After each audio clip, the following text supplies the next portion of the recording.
Is the new book, When Church Stops Working, just kind of a popular retread of arguments that Andrew Root has already made? Or is it contributing something new to the whole discussion and his whole project? Or is it somewhere in the middle? Well, let me tell you what I thought. Welcome to Books and Big Ideas, what I'm reading, what I'm thinking about, with Joel Wentz. All right, I have here an advanced copy of, although I believe it's widely available now, When Church Stops Working from Brazos and by Andrew Root Blair Bertrand.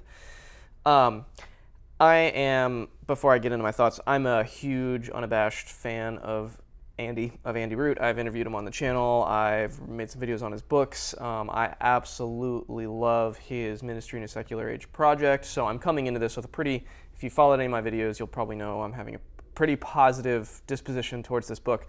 But I did want to give some of my thoughts on it because it's different from the Ministry in Secular Age book series. So I'll quickly go through, it's a very short book, so this should be a pretty short video. I'm going to go through some of my thoughts, main idea, research, readability, my reaction to it.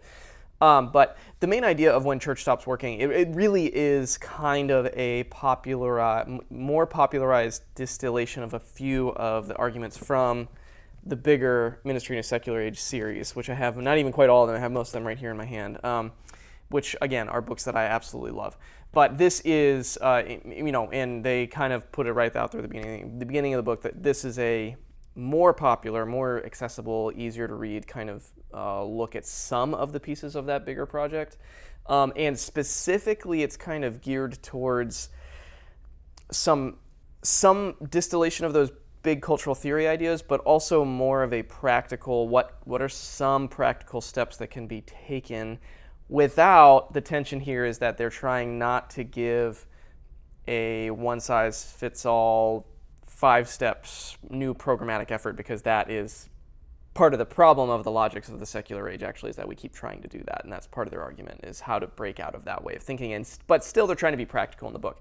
So the title, When Church Stops Working, it's kind of a what do we do when the church is frankly no longer reaching people, there doesn't seem to be any life there, what do we do next when it's not quote-unquote working? That's the main idea of the book.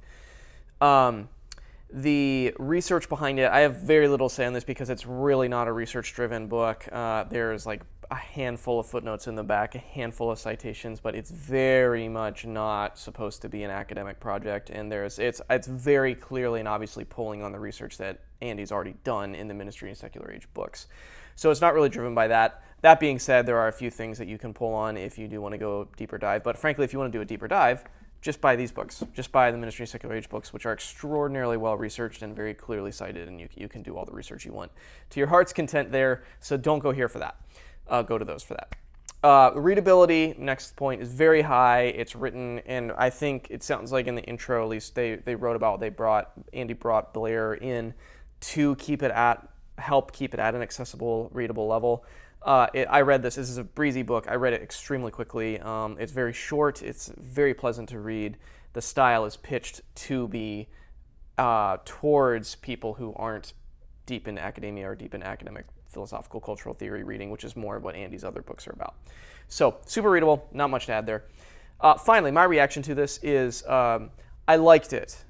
I love the Ministry of Secular Age books, and I'm the kind of reader, and I'm interested in the intellectual genealogies that Andy's doing there and the deeper dives into cultural theory and pulling on people like Charles Taylor and Hartmut Rosa, and I love all that stuff, and so I love the more academic pitch of those books. So this, in a sense, is not so much written for me, especially because I'm already deeply into all those other books, and so there wasn't particularly anything new for me in When Church Stops Working.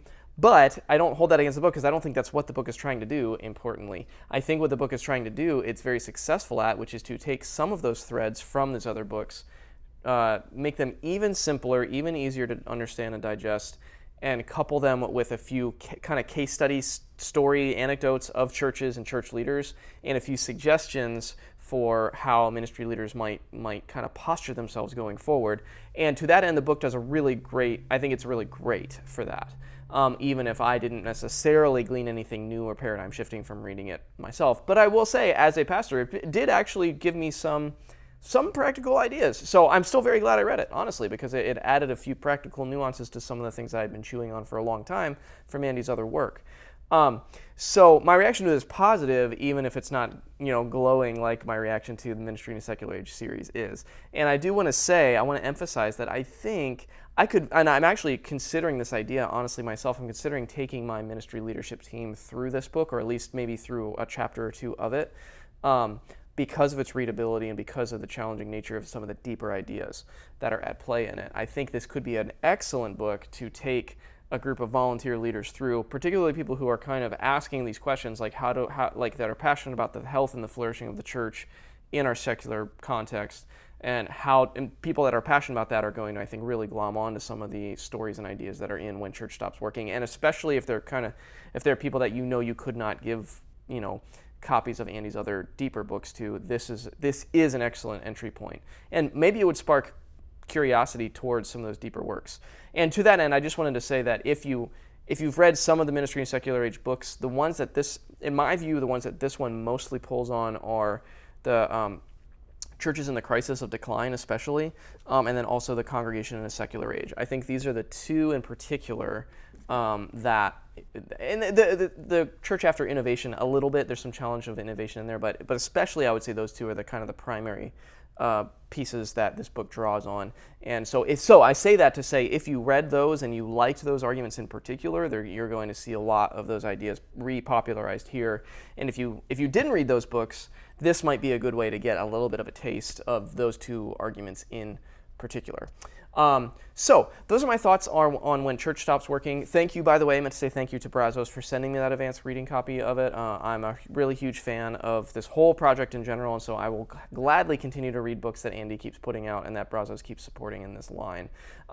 So those are my thoughts on When Church Stops Working. Hopefully that was helpful to you, especially if you're familiar with the Ministry and Secular Age books already, and this might be something you are considering checking out. Hopefully that gives you a sense of what to expect from it. As always, thanks for watching.